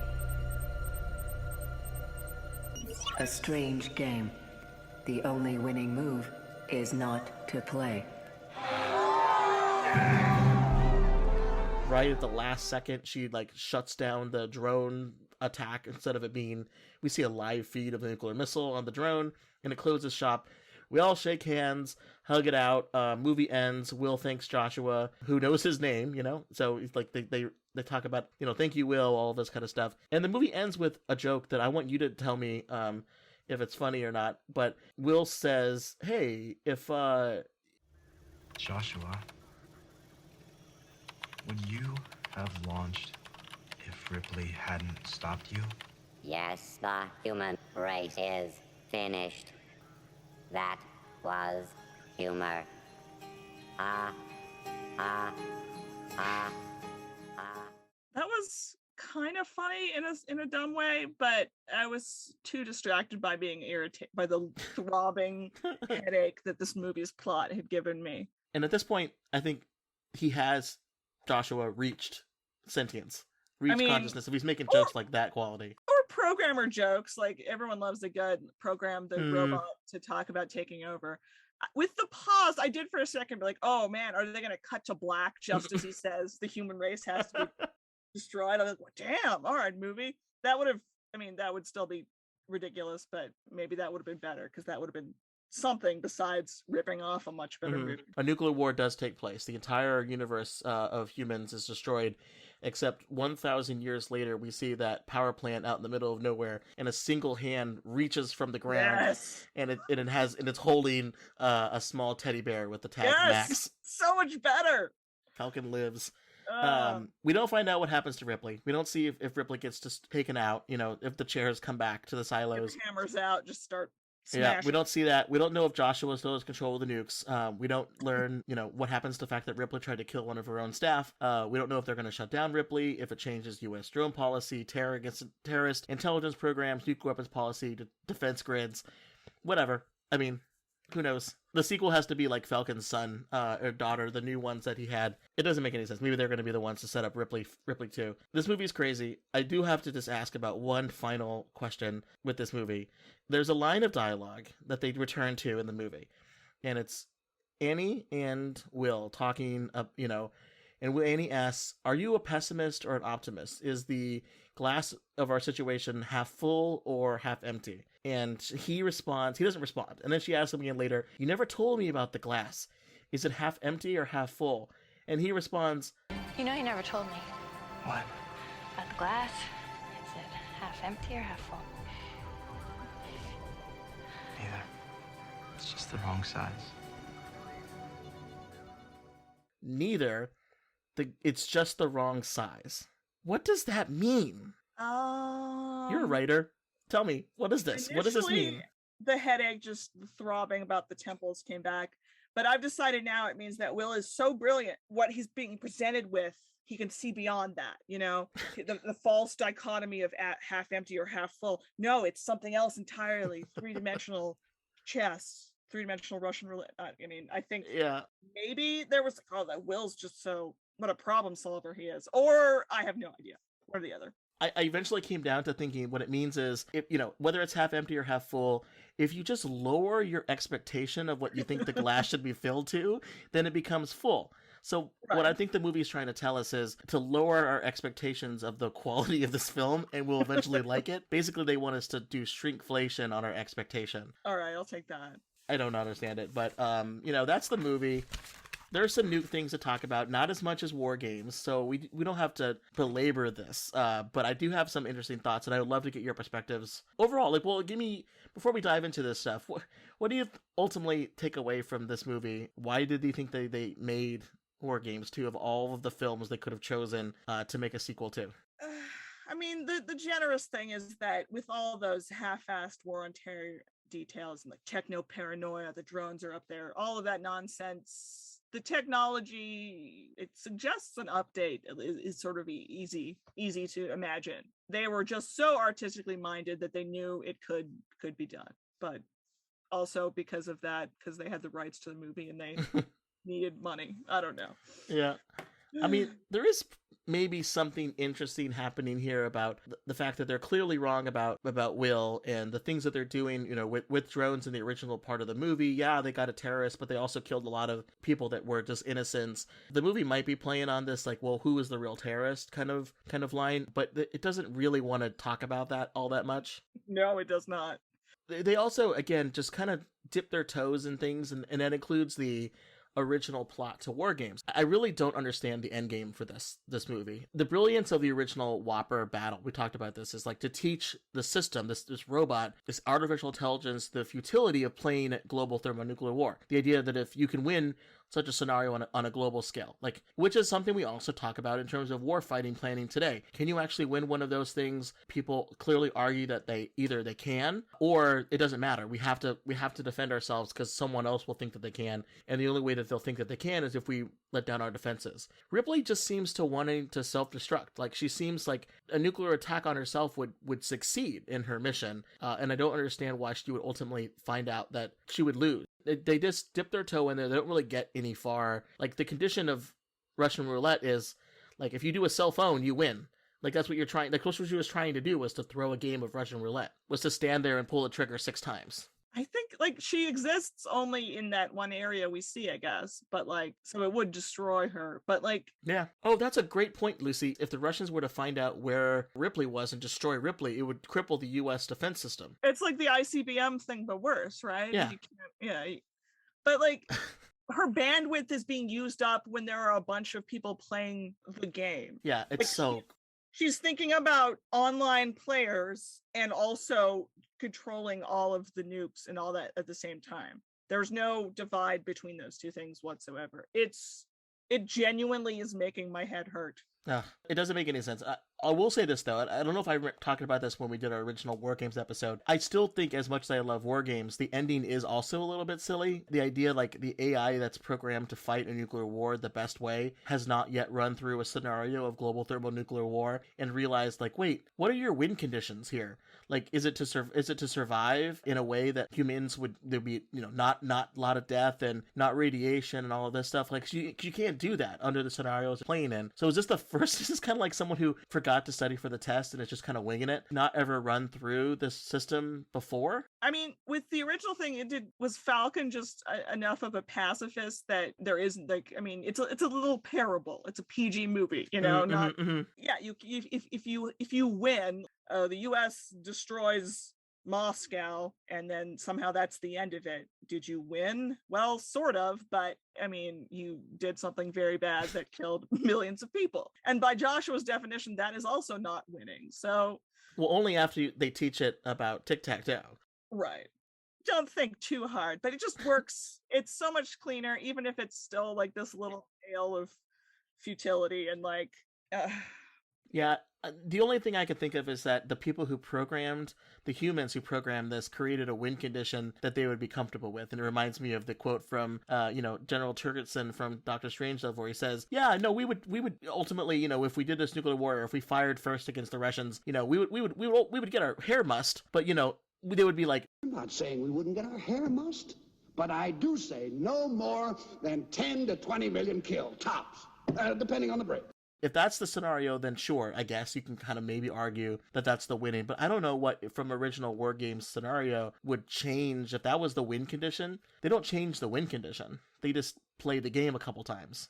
Right. But whatever, it's for us. It works. But if I'm going to criticize Ripley, I have to criticize Joshua too. The movie doesn't really get into why the government decided to get back to the AI game after what happened with WOPR. I could see that happening. You're not wrong there. The movie definitely jumps on the weird tropes of the fact that there are these things called nuclear codes, and you have one of them, you can launch all of the U.S. nuclear arsenal. That's not how that works. I was going to say, I was going to ask, but I was pretty sure it wasn't. It might, the way that it works when you plug a computer into it. It's not how it works today, but what we can listen to other podcast episodes where we talk about the fact that there aren't actually launch codes. We've already talked about how the Ripley ID terrorist system makes absolutely no sense, that for this scenario to work, you need a computer geek with absolute expertise to hack government systems before graduating high school. They need to have a troubled past and connection to cybercrime. A mother who works at a chemical plant who takes home samples of chemicals to stockpile in her kitchen. She has to be sick with something they can't identify as the flu, even though everyone else has the flu. A chess club trip leaving the next day with a very attractive woman that the main lead wants to, connect with. That requires money that mom won't give. A neighbor from a dangerous part of the world who has a brother linked to crime or not, and terrorist cells or not. A neighbor with computer problems that Will can fix and is willing to help with. A father who is also a brilliant hacker involved in a government cleanup about a bioweapon in the past, and the fact that Annie just runs away with Will and doesn't ask any questions. You get a guy like Falcon who changed his mind multiple times since the last movie to build a new AI, fakes his death again, leaves his family, also has cancer, officer is living in Montreal or is tracking Will and happens to like leave before Will does to get on the plane to meet him there. A super hacker in an internet cafe and the dumbest government officials on the planet. Like, that's a lot. Look, I like movies. Movies are fun, but that's the only way this Ripley system makes sense. Unless they're trying to say, look, the US is making really bad profiling decisions about what is a terrorist and not a terrorist. A lot of people are going to get vacuumed up that don't actually have anything to do with this. This could be a critique of like the number of people in Guantanamo Bay that were sent there because what a warlord in Afghanistan said, I don't like my neighbors, or I don't like this person, they're a terrorist, they have connections to Taliban, and they never get a trial. Or people who are on the do not fly list because they have the same last name as someone else. Like, this is a criticism, right? That could work, but the movie just handles it so poorly. Anything with, how the couple of hops that the NSA has, your connection to justify the spying. Like, I talk to you and you call your friend in Afghanistan and suddenly like I'm also being surveilled. I mean, there's so many technological things that you could do if you had any goal in your movie. I mean, again, the original one, the goal is, boy, is this futile. I mean, it's the recurring message in nuclear war movies. It's an old favorite for a reason. This movie, I wanted the nuclear war to happen because I was really bored and my head hurt and I hated everything about the movie. So sorry, I appreciate you watching it, but let's what other kind of stuff do you want to talk about nuke-wise? Is there any other observations you have from the film, as little as it was there before the headache sit in? Any other thoughts that you have related to maybe how this movie takes on the mantle of nuclear war genre films? Well, like, what did it want to say? Like, we just said this. There's these little bits of war on terror stuff. And then it just turns into a really bad aping of the original. It didn't have the courage of its whatever convictions to stand on its own as a movie. You could be a half-assed sequel to WarGames and have these homages without literally basically ending in the same way with the same professor who had once again faked his death. That's so annoying. Just that he did it again. Yeah, that's insane. That guy is. He's a one-trick pony. Build some AI, have second thoughts, fake his death. It would be funny if it was a comedy. I'd love to see this movie as WarGames 2 that would be a parody. I guess ultimately I think we found out what Ripley stood for. RIPLEY. It's a really iffy plot line. YOLO. Is kind of the way I think the writers thought about it. I'm sold on that. That's as good as anything.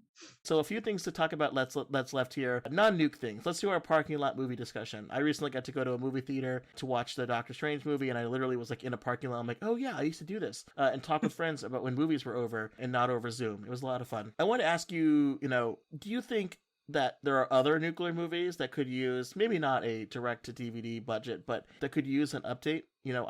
Two of my favorite films that we've covered, Special Bulletin, which is a really fascinating movie that's essentially, it is a TV movie that's made to look like a news broadcast of a terrorist incident. I haven't seen that yet, which is so good. Absurd. That movie, I think you could do a remake of, and it would still be fresh, and I could find ways to make it interesting. It wouldn't be a sequel, it'd be more like a reboot. I would love to see Failsafe-like movie again. There was a George Clooney remake in the 2000s. I love the idea of a president or decision maker's small room, make it look like 12 Angry Men, like how the director of 12 Angry Men made Failsafe. To narrow the number of actors that are involved and do just like a full think piece on this stuff. Maybe people won't actually like that anymore, but I want to have that movie with US and China over a potential nuclear conflict that may be started on accident over Taiwan. But maybe I don't want to see it if it's a MGM, direct to Netflix movie. But what film would you want to see remade if you had to? I mean, I don't have very strong faith in remakes, especially now. But I actually, after I watched the Dead Code, WarGames Not 2, I ended up watching Miracle Mile because I couldn't find the original WarGames, and I was like, ooh, Miracle Mile. And Miracle Mile is a nuke movie. It's very strange, and it has a weird, dreamy quality. First time I watched it, it was like 2 a.m. I highly recommend that because the movie is sad. That was me too. Yeah. It's really spooky. The ending, which I'll say it's not a cheery ending, was still giving me chills and stuff. You could update that movie. The premise is like And, Anthony Edwards intercepts a payphone call, which is an immediate problem, but you could change it to work or something, maybe a work phone call.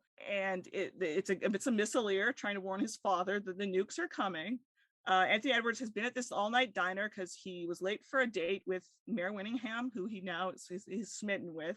Intercepts that phone call. He's in the diner. He has to figure out if he's taking it seriously, and then it turns into this weird thing where he rescues Mare Winningham, and there's this crazy sort of chase all over Los Angeles, trying to get to a helicopter, to a plane, which will take them to Antarctica because Denise Crosby, the 80s businesswoman, can arrange it, theoretically, if they can get there. It's very strange and very eerie and very 80s. Like, there's an insane 80s gym scene at the end, which is so weird. If you had somebody with a little art in their directing and you worked with the phone thing, because it kind of depends on payphones and then one person having a cell phone, like, because you need her to try to arrange the thing.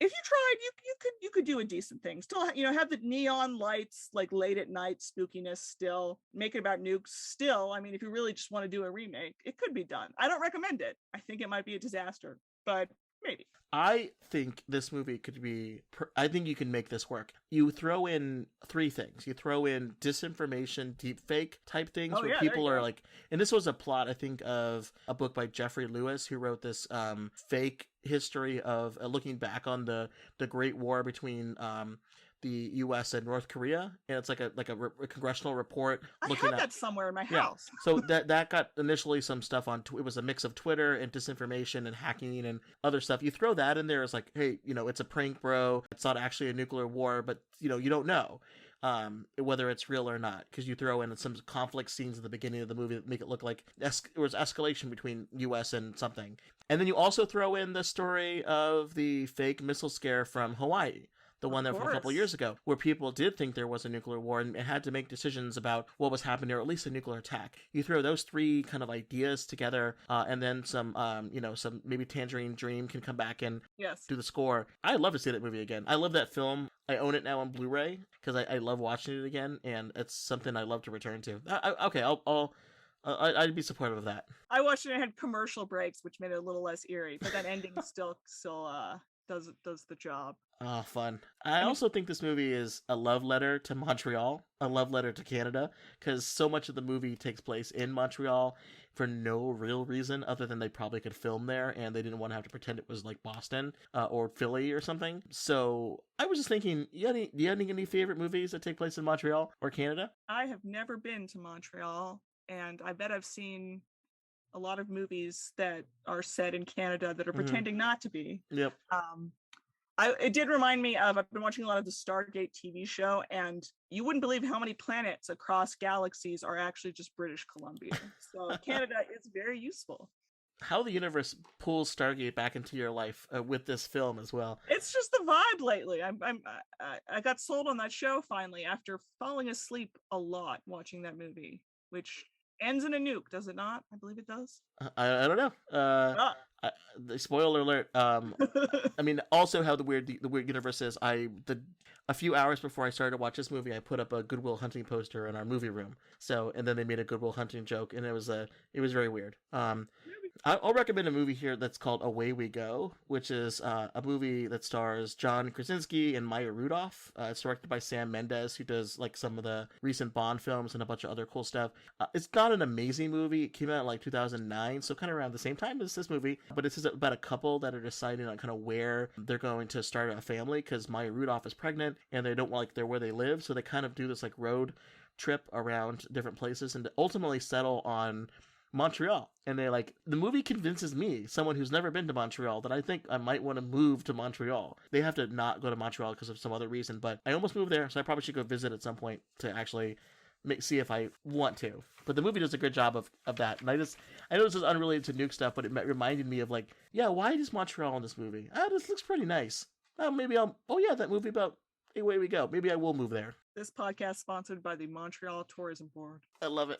I'll at least ask for them to pay for the hosting fee. All right, so we're let's wrap stuff up here. We haven't gone this is probably the longest time anyone's ever talked about this film. No, I just am reminded of, you recommend The Dead Hand, which I've only read a little bit about. and just that I absolutely thought that Yeah. the dead code, that something about that would be referred to in this movie, and it's not. I don't know what the dead code means. Yeah, no. Let's think of a better subtitle for this movie. WarGames 2, Ripley's Would You Believe It or Not, They Remade WarGames. Yes. That's my recommendation. Well, your opening joke is actually perfect, I would argue. WarGames 2, the only winning move is not to hit play. Well, then I guess we kind of tipped our hat on the rating system, which is where we normally rate the movie. In this case, WarGames 2, The Dead Code, out of 5. 1 being the worst and 5 being terrific. But we tailor it because if we're going to get super critical about the nuke stuff, let's might as well, tailor the rating system. So I've talked to Ripley, I've talked to Ripley and Joshua, and we've punched the numbers together. It's a 1 out of 5 scale, with the scale being levels in the Ripley video game. Because if you only get to level 1, you're not winning any prize money. But if you get all the way level 5, you'll win prize money, all expense paid trip to Montreal, and your own name written on the outside of a Predator drone's Hellfire missile. Which is pretty good. It's like being like a Patreon sponsor and getting your name thrown out there at the end of a podcast. Lucy, how many of those would you give this? I would give it 1 star if that is the lowest rating that we have available. Which I think means that I survive and I'm not a terrorist. So it's a win, I would argue. Yeah, it's that version in chess where you can win by losing. I would also say a 1. This might be the worst film I think we've covered on the podcast, and I've covered a lot of kind of interesting ones. The leads I don't think the leads are terrible. There are some things in the movie that are entertaining. I was surprised when WOPR popped up, and I was like, wait, really? Okay. But what happened there? And they just kind of ignore it. And we focus more on the jokes that there's this drunk Russian here in the middle of this for no real reason, other than the fact that, look, in the first movie, the US and the Russians are fighting. Now they're combined together, and they're working together. Much like how WOPR was the bad guy in the first one, now he's good in the second one. So I don't know. All right, so we're not recommending this movie. Maybe there's other things we recommend people to check out. Something related, something unrelated. I've got a couple things here, but what do you have that you'd like to recommend to people instead of this? Well, I bet you'll have some wonky nuke stuff, but I'm going to go with watch the actual WarGames. Again, it's PG. It's make your teens watch it. I don't know. The first one, it's well worth it. I've liked it more on repeat watching. I'm also another 80s nuke classic, Miracle Mile. It's spooky. It is kind of a bummer, but it's kind of arty too. And then trying to get a little away, but also not from nukes, I was thinking, okay, AI, sentience, well, why not the Iron Giant? Because that's literally about a weapon learning not to be a weapon. And then I was like, oh, but also there are nukes, and it's the Cold War, so duh. And you should do a show on that. And I should be on there. Maybe the way I'll make it up to you from watching Testament, and then there's also bad but kind of lighthearted direct sequel movie, is to finally, we'll do Iron Giant and you're on deck for it. That'll do it. That'll redeem you. I've got 4 things I'd like to recommend to people. The first is a book by someone who will be a future guest on this podcast, and I've been on her podcast before, Natasha Bajemna. She does a podcast called Authors of Mass Destruction, where she talks about how people who work on WMD things and from the world of fiction, how she can teach them to be better on nukes and chemical and bioweapons and be a little bit better about combining fiction and storytelling with some sort of realistic grounding into these things. So her and I get along really well when it comes to, our perspectives on these topics. She wrote a book series. She's really a prolific author. And the one that I want to recommend specifically is called Rescind Order. It came out in June of 2020. And it's a story of how U.S. decision makers are navigating a nuclear crisis.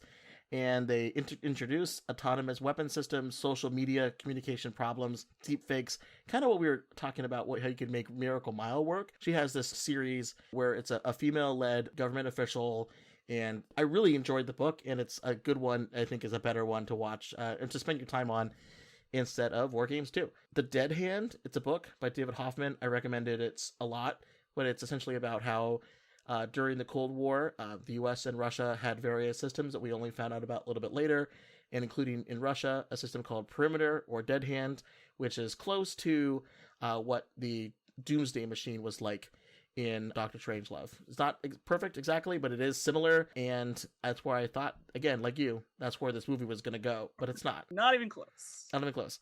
I recommend a really silly show on Hulu called Future Man. It ran from 2017 to 2020. It's a Seth Rogen produced thing, but it stars Josh Hutcherson from The Hunger Games. He plays, I think, Pita in The Hunger Games, but it's essentially the idea of, it takes kind of like the idea of playing a video game, you're really good at it, someone is using it as a recruiting tool, whether it's to identify you as a terrorist or, like in Last Starfighter, they become the best pilots in the universe and take out the bad guys. The idea here is Future Man, this character, whose name is like John Futerman, is really good at this video game, but he's like a schlump everywhere else in his life. So people from the distant future come back in a time machine and recruit him to join forces to destroy something, because they sent back this game to identify heroes for the rebellion, and he's just a total loser. But the show is really fun. It gets a little bit odd in like season 3, but I had a blast watching it. You watched it as well? I did. It had some cringing moments, but yes, overall, true. It's a Seth Rogen produced show. Yeah. It's not perfect, but the leads are all really fun. Yes, definitely. Finally, I recommend an article in the Bulletin of the Atomic Scientist that was published in February of this year, in February 2020, by Zachary Collinborn, called "Giving an AI Control of Nuclear Weapons: What Could Possibly Go Wrong?" Zachary is a research affiliate with the Unconventional Weapons and Technology Division at the National Consortium for the Study of Terrorism and Response to Terrorism at the University of Maryland. Seems like something, if you were writing this movie, you'd want to read to see how they got it right or wrong, but it's also just a great read on the subject matter. So if you're interested in it and you want to see really what goes into it, read Rescind Order from the fiction standpoint, and read Zachary's piece here on the technical side of stuff. I will do that. Lucy, both apologies and thank you for coming back. What a ride. Thanks for always being the person who will come on when I want to talk about a thing, but can't get my other friends or other one to go to. I know I can always turn to you for these things. I hate to be the go-to on this, but I really appreciate it, and it was a lot of fun hearing and talking to you again. It's always such a good time, and it was more annoying and less depressing this time, and that's fun for a change. Where can people find more of your musings on nuclear pop culture, on all the various things that you write about in PA? Twitter's the easiest, I think, so that's just LucyStag, and I started a Substack that you can probably find if you go there too, but Twitter's always good. Excellent. Well, thank you very much again, and looking forward to talking to you in a couple of months about Iron Giant. Yes. I would be so pumped. Thanks for listening to another episode of the Supercritical Podcast. If you have any suggestions for future episodes, Iron Giant related or otherwise, or you want to tell us what we got wrong, there are a couple ways you can contact me and the show. I'm on Twitter at Nuclear Podcast. I also have a website, supercriticalpodcast.com, and an email account that I'm getting better at responding to, supercriticalpodcast@gmail.com. I appreciate everybody's patience. I haven't released an episode in 2 months.